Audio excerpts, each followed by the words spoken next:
পুরুষ মানুষের বেলায় একটা নয় একটা ভালো তো লাগবে। মানে কে আছে যে শিশুকাল থেকে বোঝো হওয়ার পর থেকে প্রেম শুরু করে দিয়েছে, মানে এক এক করে 20টা গুনে গুনে 20টা প্রেম করছে। মানে বিয়ের পরও প্রেম করছে। এতে 24-25 বছর বয়স হয়ে গেছে, আমরা পাঠা হয়ে গেছি, আজ পর্যন্ত একটা প্রেম করতে পারে না। আর শেষ পর্যন্ত চাচা বিয়ের পরও 2টা প্রেম করছে, মানে ইন্টারমিডিয়েট শেষ তারপরে সে প্রেম হচ্ছে, মানে তার প্রেমের মানে যেভাবে উল্লাস হচ্ছে দেখুন।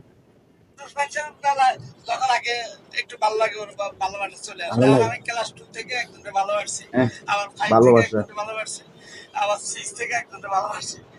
কাকু শুধু ভালোবাসা উতলে পড়ছে, মানে গরম পানি যেভাবে উতরেবেন না, কাকুর ভালোবাসা এভাবে উতরে গেছে। আর আমাদের ভালোবাসা ওই পানি খেতে পানি হিসতে হিসতে দুনিয়া শেষ হয়ে যাবে, কিন্তু ভালোবাসা পড়ে না। ইন্টারমিডিয়েটে একজনকে ভালোবাসছি, ইন্টারমিডিয়েট আবার ভালোবাসা অ্যাকাউন্টিং মাস্টার্স করতে জগন্নাথে, তখন তার চেয়ারম্যান বাবা। এটার সাথে আবার বিয়ে করছি, বিয়ের পর আবার 2 জনের ভালোবাসছি। কাকুর জীবনে জীবন। আর আমাদের গম ক্ষেত চেনেন, গমের থেকে যেভাবে আডার এসে আছে না, এভাবে আমাদের যদি নেচার কোনো সিলে দিতে, তাহলে জীবনে কিছুটা স্বস্তি পেতে। এই বিজিয়ে প্রেম করে এলেছে, আর আমরা এখন সিঙ্গেল রয়েছে চাচা। মানে আপনাদের জীবনে জীবন, আর আমরা তাল গাছে এমন দাঁড়াইতে